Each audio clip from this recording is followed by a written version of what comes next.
एड्युकेशनाचे हेजेर आहलो.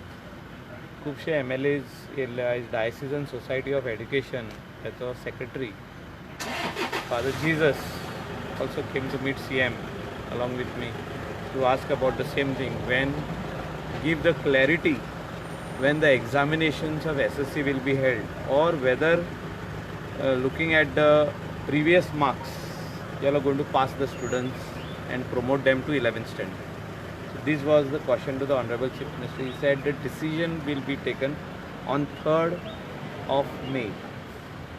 So the parents, the anxious parents and the students will have to wait till 3rd May to have the final decision whether they will be sitting for the examination or whether the marks will be given as per the खंयचे exam 12 ना SSC चे उलयता SSC आणि 12 दोन paper उरले आनी same SSC आणि 12चे जे previous examination जाल्ले तेचेर काडून ते एप्रॉक्सिमेट मार्क्स घालून तांकां कशें प्रमोट जातले तेजेर ते डिसिजन घेवपाचें आहा, whether it will be taken on 3rd.